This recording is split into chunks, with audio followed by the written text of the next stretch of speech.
이번에 신간서적이 나왔는데요.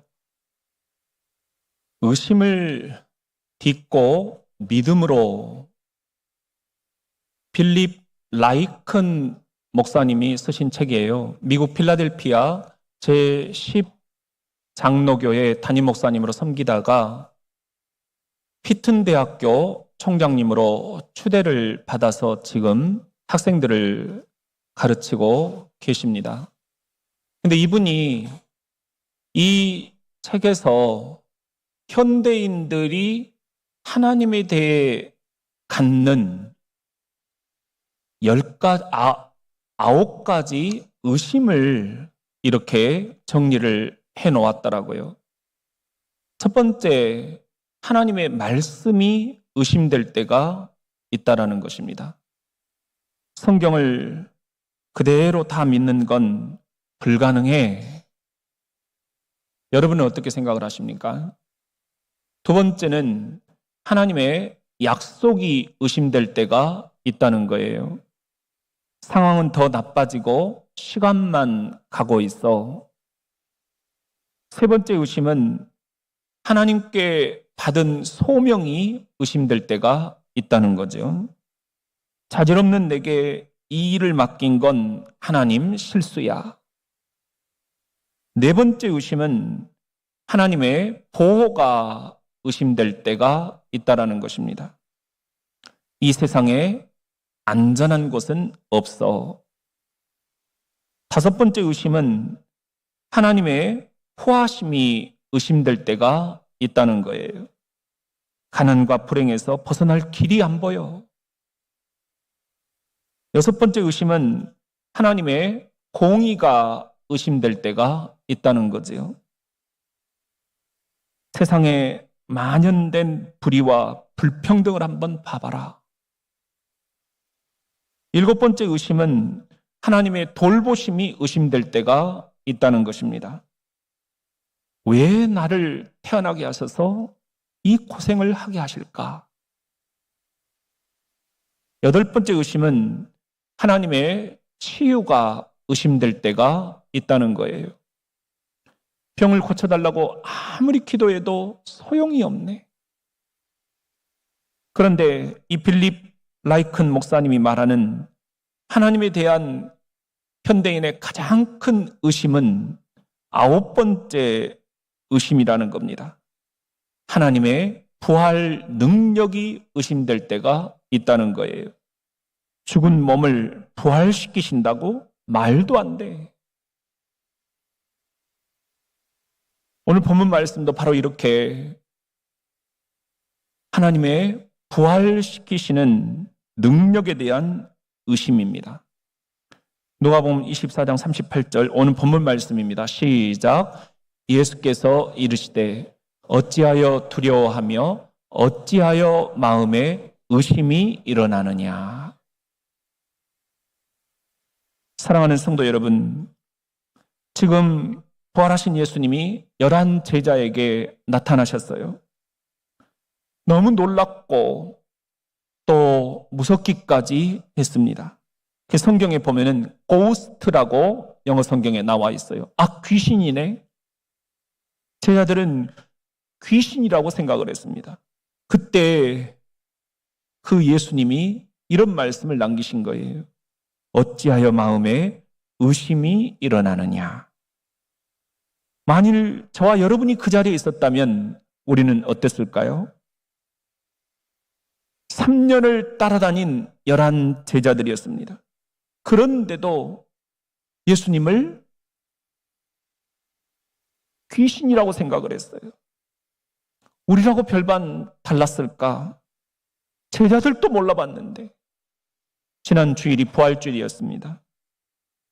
예수님이 2025년 전 부활하셨다. 이 성경의 기록을 여러분 어떻게 생각을 하십니까? 솔직히 조금은 의심이 드신다고요? 그렇습니다. 그것이 저와 여러분의 인간적인 한계입니다. 그렇다면 부활절 둘째 주일 예수님이 2025년 전 확실하게 부활하셨다 믿으려면 무엇이 필요할까요?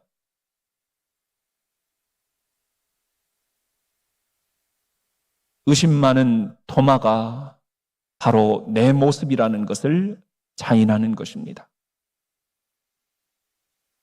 요한복음 20장 25절에 보면은 다른 제자들이 그에게 이르되 우리가 부활하신 주를 보았노라 하니 도마가 이르되 내가 그의 손에 못자국을 보며 내 손가락을 그 못자국에 넣으며 내 손을 그 옆구리에 넣어보지 않고는 부활하신 것을 믿지 아니하겠노라.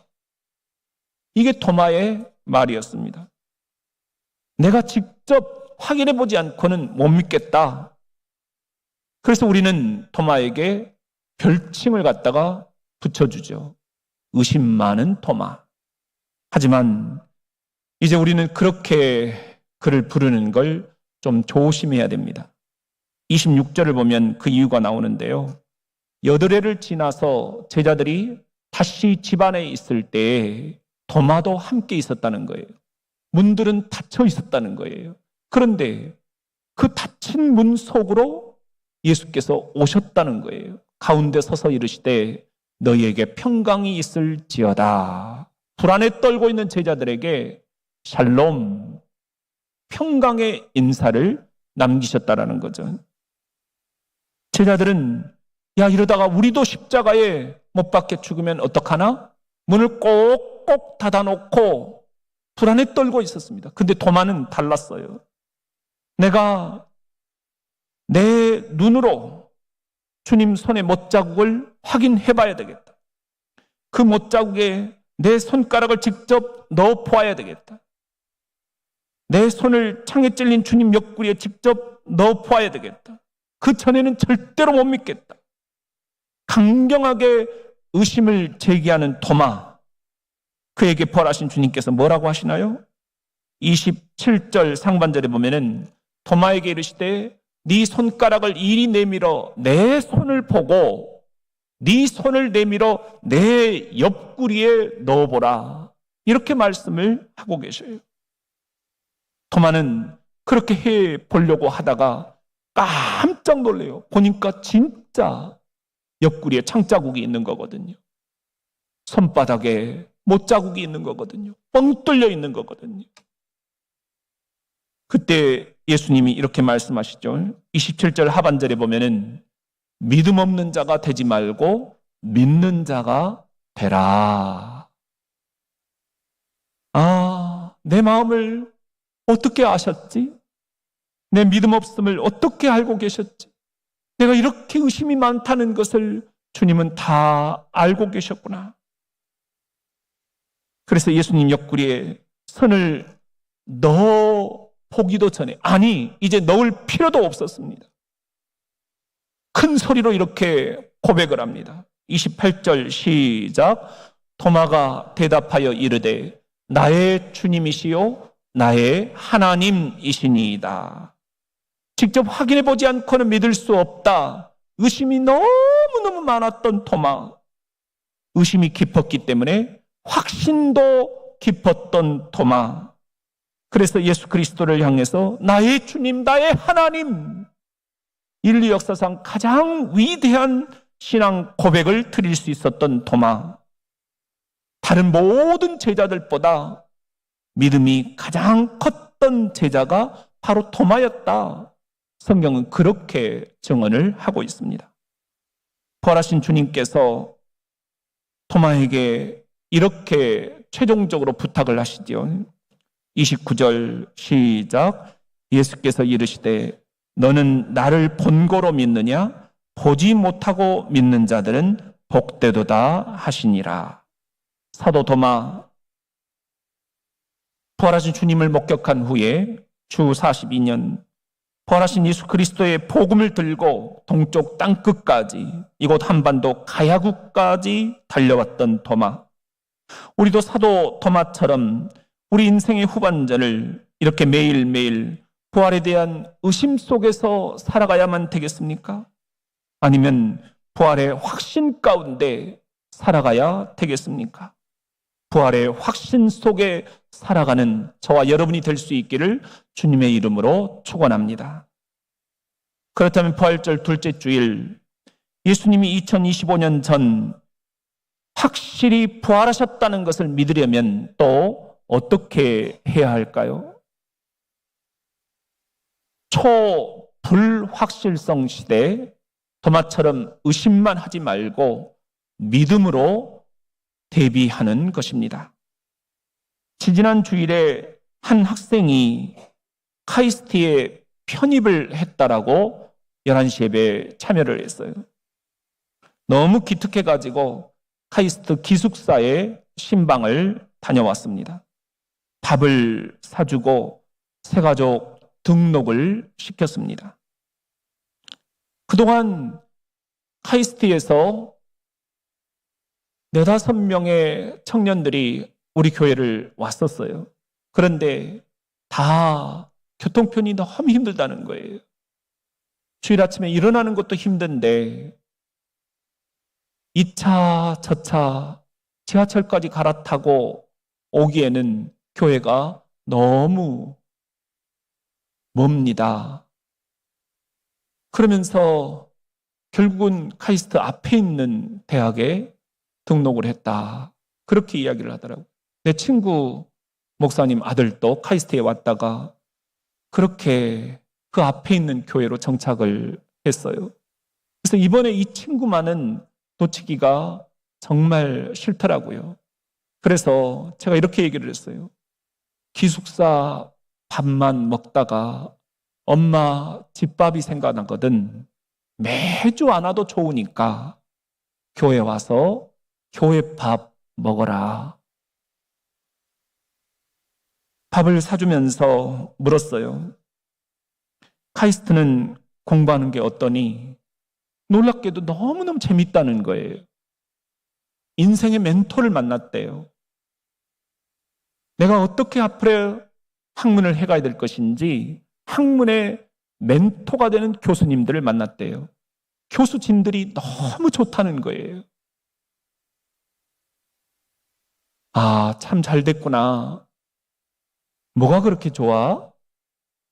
자기는 기초과학을 공부하려고 카이스트로 편입을 했는데 당장 와서 보니까는 교수님들이 인문학적인 소양을 길러주기 위해서 여러 과목들을 개설을 해놓고 개인적으로 많은 상담들을 해주신다는 거예요.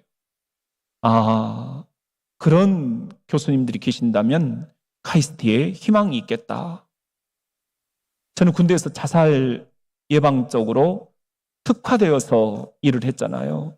그때 카이스트 교수님들과 대화들을 나눈 적이 있어요. 카이스트에 자살자가 그렇게 많대요. 우리 군대만이 아니라. 세상에서 제일 똑똑한 친구들이 카이스트에 오잖아요.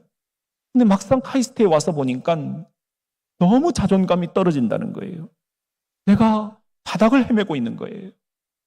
그 1등짜리들 속에서 꼴등인 거예요. 그걸 못 견디는 거예요.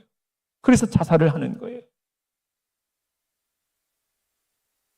넌 절대로 자살하면 안 돼.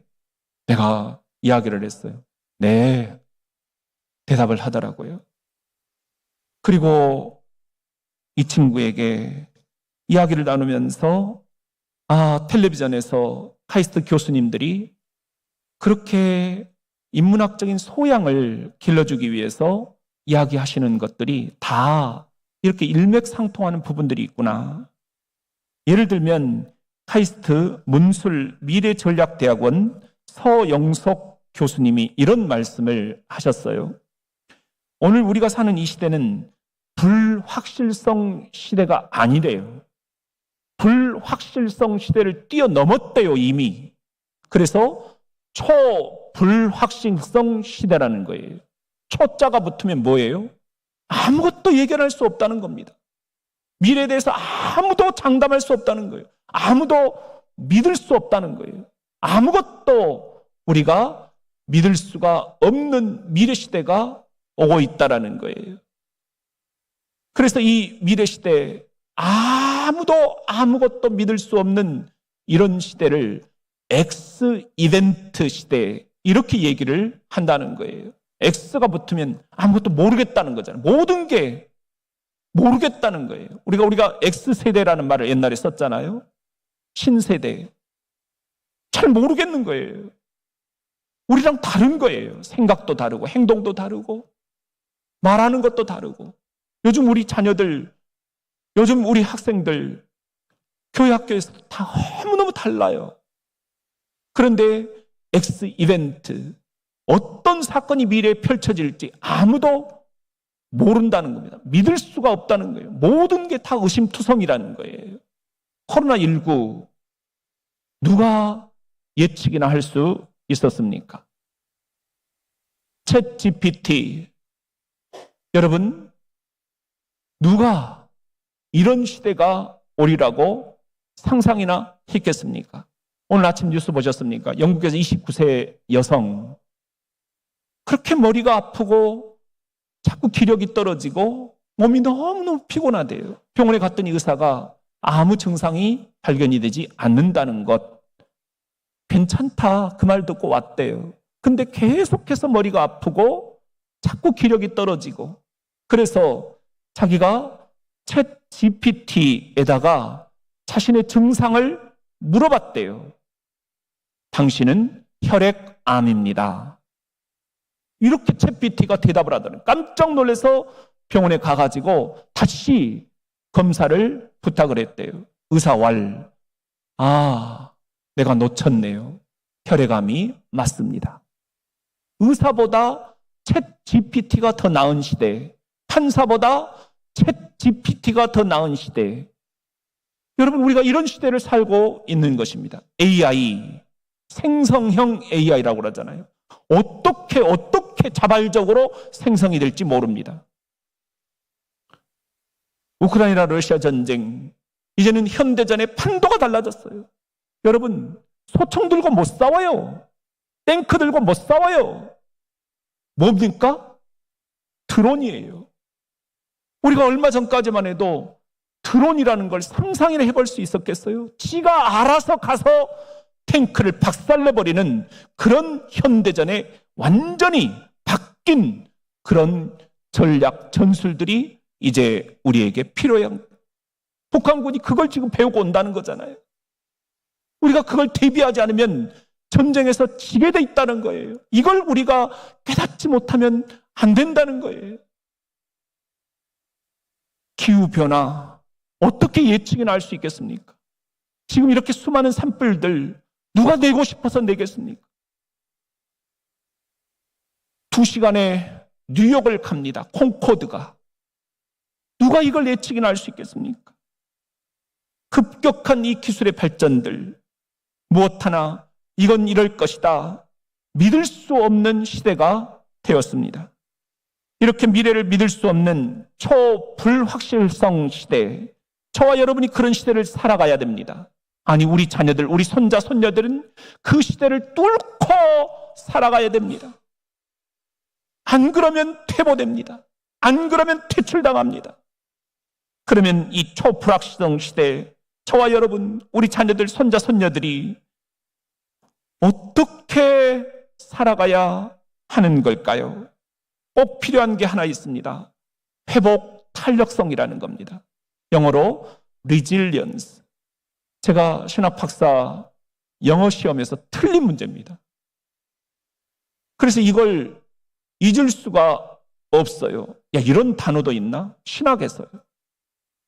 우리가 교인들이 생애 위기를 겪으면 굉장한 어려움을 겪게 되죠. 그런데 하나님께서 놀랍게도 우리들에게 회복 탄력성을 주셨다는 거예요. 시계 저울추처럼 무너지지 않고 다시 회복되는 역사가 여러분에게 있을 줄로 믿습니다. 근데 이 회복 탄력성이 신학에서만 쓰는 게 아니라 미래학자인 카이스트 교수가 쓰고 있는 거예요. 단순히 위기를 극복한다라는 것이 아니에요. 위기가 오히려 더 큰 기회로 성장이 될 수 있게 역량을 대비시켜라. 그런 자녀들을 키워내라. 손자, 손녀들이 그런 역량을 대비하게 해라. 이런 이야기를 하고 있더라고요. 여기에 또 하나 기민함이 필요하대요. 이제는 버스 떠난 뒤에 손들면 늦는다는 거죠. 기민하게 위기에 대처를 할 수 있어야 된다는 거예요. 그래서 이 기민함, 어질러티라고 하는데요. 이 영어와 아까 얘기했던 회복 탄력성, 리질리언스를 합성을 시켜서 나온 단어가 어질리언스. 초불확실성 시대에 저와 여러분이, 우리 자녀들이, 손주들이 필수 역량으로 갖춰야 될 덕목이라는 겁니다. 어질리언스. 근데 또 하나, 이 초불확실성 시대에 아무것도 믿을 수 없는 미래를 우리가, 자녀들이 살아가려면 또 하나 필수 역량이 필요한데, 그게 바로 퓨처 리터러시, 미래 문해력이라는 것입니다. 우리가 리터러시라는 말은 책을 읽는다, 그런 말이잖아요. 그런데 미래를 읽어낸다, 그런 말입니다. 그래서 미래 문해력이란 뭐냐? 변화를 예측하는 거예요. 그 변화를 내가 주도해내는 거예요. 그 최선의 선택을 내릴 수 있는 역량을 기르는 거예요. 저와 여러분이, 자녀들이, 손주들이 이런 미래 문해력, 미래를 읽어낼 수 있는 힘을 갖추게 해야 된다, 그런 이야기입니다. 그 예가 일론 머스크입니다. 우리는 괴짜라고 생각을 했죠. 사이코 아닌가? 하는 말도 그렇고 행동도 그렇고 생긴 것도 그렇고, 지금도 사람들이 많이 그렇게 얘기를 해요. 뉴스에 트럼프 옆에 서 있는 일론 머스크를 보면서 여러분 어떤 생각이 드십니까? 그가, 많은 사람들은 미쳤다라고 말을 했습니다. 그런데 그는 스페이스 X를 쏴서 개인이 우주 여행을 지금 하게 하고 있습니다. 실제로. 그리고 테슬라라는 자율주행차를 만들어 냈습니다. 미국에서 처형이 오셔서 이런 이야기를 하시더라고요. LA에 살고 계시는데 이 로스앤젤레스 전 지역이 얼마나 넓어요? 그런데 전부 다 자율주행 도로로 다 바꿔버렸대요. 택시를 부르잖아요? 사람이 안 온대요. 자율주행 택시가 온대요. 그 택시를 타고 어디 가자 하면 그 앞에다가 그 자율주행 도로로 가서 딱 내려놓는다는 거예요.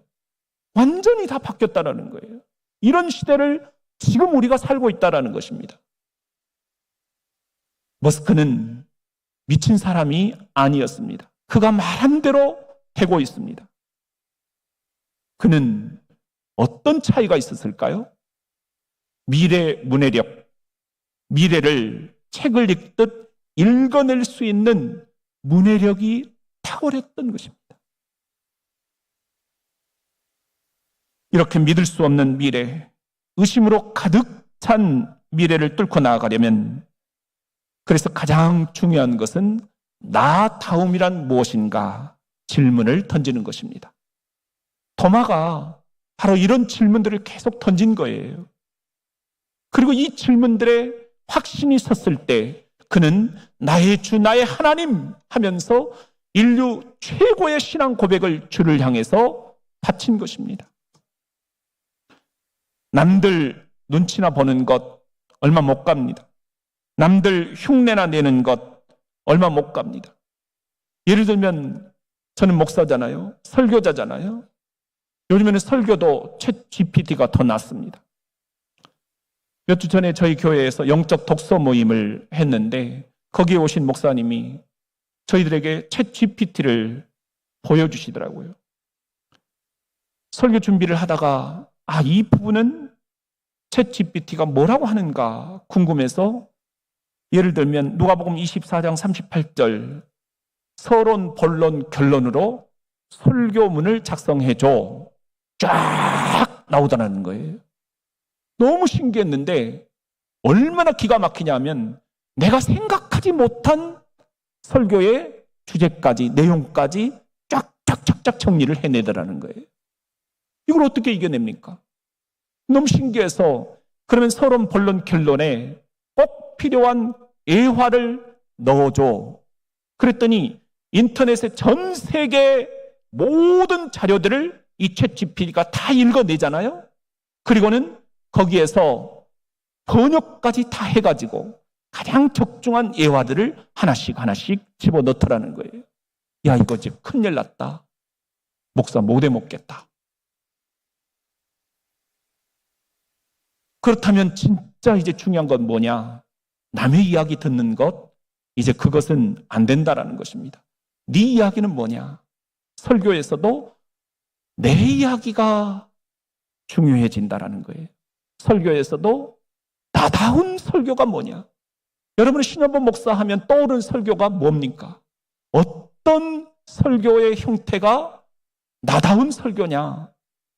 모든 사람과 똑같이 설교하는 것, 이제 그것은 챗GPT가 더 잘한다는 거예요. 공감이 됐습니다. 내 노후는 어떻게 될 것인가? 두렵잖아요. 의심이 들잖아요. 내 자녀들은 어떻게 될 것인가? 내 미래는 어떻게 될 것인가? 믿을 수 있는 게 아무것도 없습니다. 나 자신도 못 믿겠거든요. 믿을 수 있는 건 그래서 오직 주님 한 분뿐이신 줄로 믿습니다. 오늘은 부활절 둘째 주일. 그래서 부활하신 주님께서 오늘 저와 여러분에게 이렇게 당부하십니다. 야고보서 1장 6절 시작. 오직 믿음으로 구하고 조금도 의심하지 말라. 의심하는 자는 마치 바람에 밀려 요동하는 바다 물결 같으니. 도마처럼 계속해서 질문하는 것, 내가 만져봐야 되겠다, 확인하는 것, 자꾸 의심하는 것 좋다. 그런데 거기서 끝나버리면 안 된다. 더 중요한 게 있는데 만져보지 않고 눈으로 보지 않고도 내가 믿을 수 있는가? 미래를 꿰뚫어 볼 수 있는 미래 문해력이 있는가?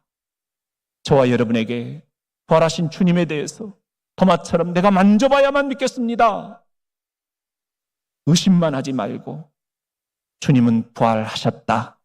성경을 펼 때 성경에서 부활하신 주님이 미래 문해력처럼 우리들에게 나타나실 수 있기를 예수의 이름으로 축원합니다. 그렇다면 부활절 둘째 주일, 예수님이 2025년 전 확실히 부활하셨다는 것을 믿으려면 또 어떻게 해야 할까요? 내 평생에 하나님의 선하심과 인자하심이 반드시 따를 것이라는 것을 믿는 것입니다. 시편 23편 6절 우리가 너무 잘 알죠? 시작. 내 평생에 선하심과 인자하심이 반드시 나를 따르리니 내가 여호와의 집에 영원히 살리로다. 여기 보면은 두 가지가 나와요. 선하심과 인자하심, 이 두 가지가 내 평생에 반드시 나를 따르게 될 것이다. 그런데 이것은 어떤 장면을 상상을 해야 되느냐? 지금 양을 치는 장면이에요. 시편 23편이 뭡니까? 여호와는 나의 목자시니 내게 부족함이 없으려다 하면서 양 치는 모습을 떠올려 주는 거예요. 지금 양을 우리가 치는 모습들을 한번 상상해 보세요. 저도 어렸을 때 염소를 이렇게 방과 후면 논으로, 밭으로, 산으로, 들로 데리고 나가서 풀을 뜯겨 먹이는 게 일이었습니다. 부모님이 내주신 숙제였어요. 그러면 염소가 한두 마리가 아니잖아요. 그 여러 마리를 그냥 풀어놓고 풀을 먹이다 보면 어떤 애는 폐차를 부린다고 옆으로 나가버리고 어떤 애는 앞서 그냥 혼자 가버리려고 하고 어떤 애는 따라오지 못하고 뒤에서 계속 머뭇거리고 어떤 애는 뱀이 많은 곳이라는 것을 나는 알고 있는데 그쪽으로 가려고 하고 어떤 애는 낭떠러지가 있는 곳으로 가려고 합니다. 그때 멍멍멍멍 짖는 게 우리 집 개들이에요. 그쪽으로 가면 안 된다라고 이 염소들을 말리는 거예요. 그리고 이 염소들을 지켜주는 거예요. 이것이 목양견입니다. 성경에서 말하는 목양견 두 마리입니다. 한 마리는 보더콜리입니다. 영리하죠. 선천적으로 뛰어난 이 양치는 기술을 갖고 있습니다. 사람의 단어 200개 이상을 정확하게 파악을 하고 있다. 동물 행동학자들은 그렇게 얘기를 합니다. 이 보더콜리의 성경적인 예명이 있는데요. 하나님의 선하심이라는 뜻입니다. 오늘 우리가 읽은 시편 23편 6절 내 평생에 하나님의 선하심이 반드시 나를 따르리니 약속의 말씀이에요. 이 보더콜리 하나님의 선하심이라는 목양견이 여러분을 따른다라는 것입니다. 또 한 마리의 목양견이 있어요. 셔틀랜드 쉽독입니다. 애칭으로 셀티라고 하는데요. 가정에서도 많이 애완견으로 키우고 있죠. 작고 예쁩니다. 근데 이 쉽독도 성경적인 예명이 있어요. 뭘까요? 하나님의 인자하심. 하나님의 인자하심. 오늘 시편 23편 6절에 나오는 거죠.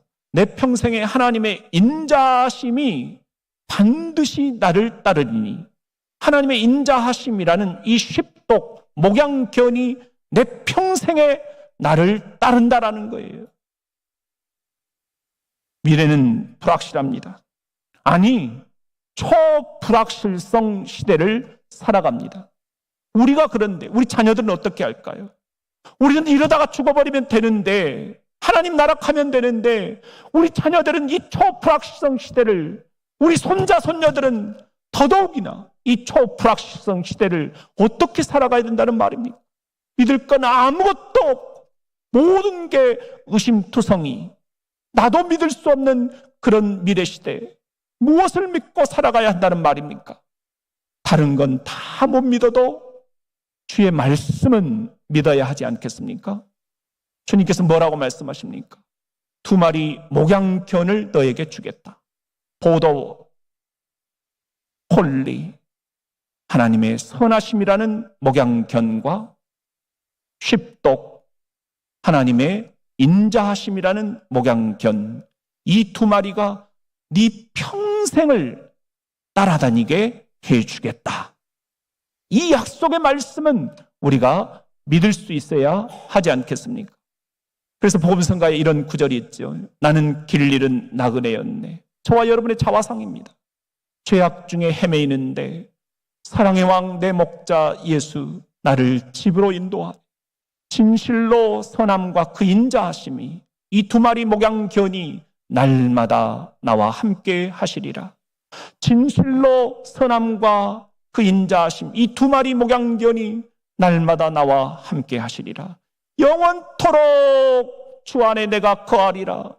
영원토록 주 안에 나 안식하리라. 진실로 선함과 그 인자하심이 보더콜리라는 하나님의 선하심, 쉽독이라는 하나님의 인자하심, 이 두 마리 목양견이 평생토록 날마다 나와 함께 하시리라. 아멘.